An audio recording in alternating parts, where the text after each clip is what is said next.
Welcome to another edition of the Black Bears Report. It's moving, he scores! Your host, Hockey TV voice of the Maryland Black Bears, Alex Utano. Alright, we're here on a Thursday at Black Bear Nation. I'm Mitch McGee. I'm here with your usual host, Alex Utano. Alex, we're going to be doing something a little bit different today. All season you've been asking the questions. Today I'm going to ask them and you get a chance to answer. Alright. So we're going to dive into it. My first question is going to be, you've covered a lot of the Black Bears this year, pretty much every player with interviews. Who's been your favorite player to interview and why? Well, that's a good question.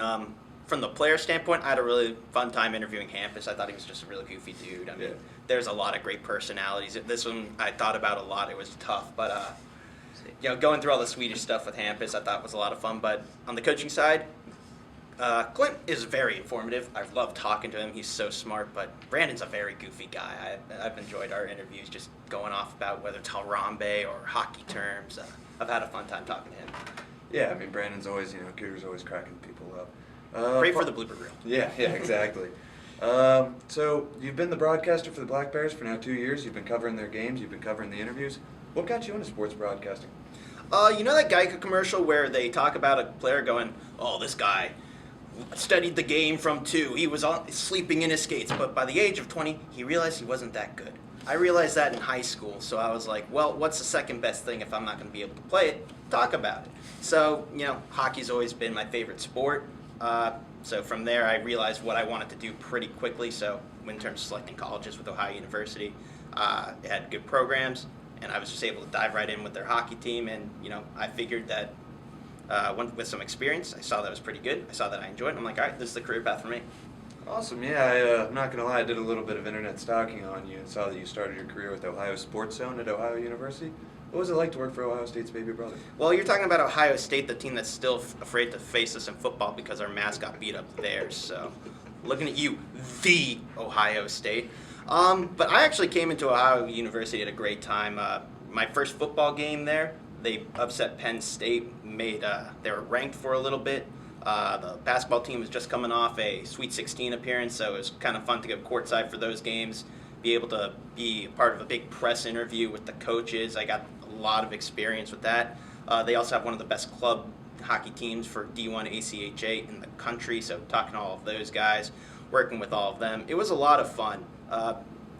The Mid-American Conference obviously isn't the most glamorous of conferences, but working with Ohio Sports Zone, I love to be able to just give these dudes who work so hard, who don't get the recognition they deserve, some exposure. I love talking to all the athletes, a lot of great personalities.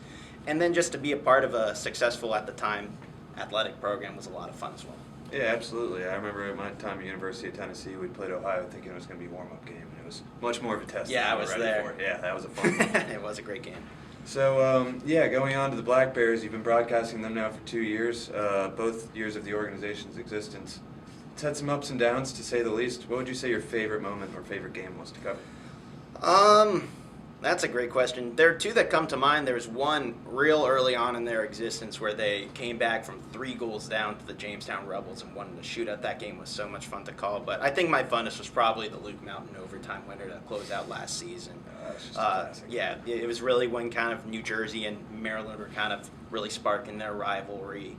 And, to have it come down to the wire, they've kind of found their step toward the end of the season to cap their home portion of the schedule off with the win was awesome. Yeah, and obviously the team's gotten a little bit better this year from last year.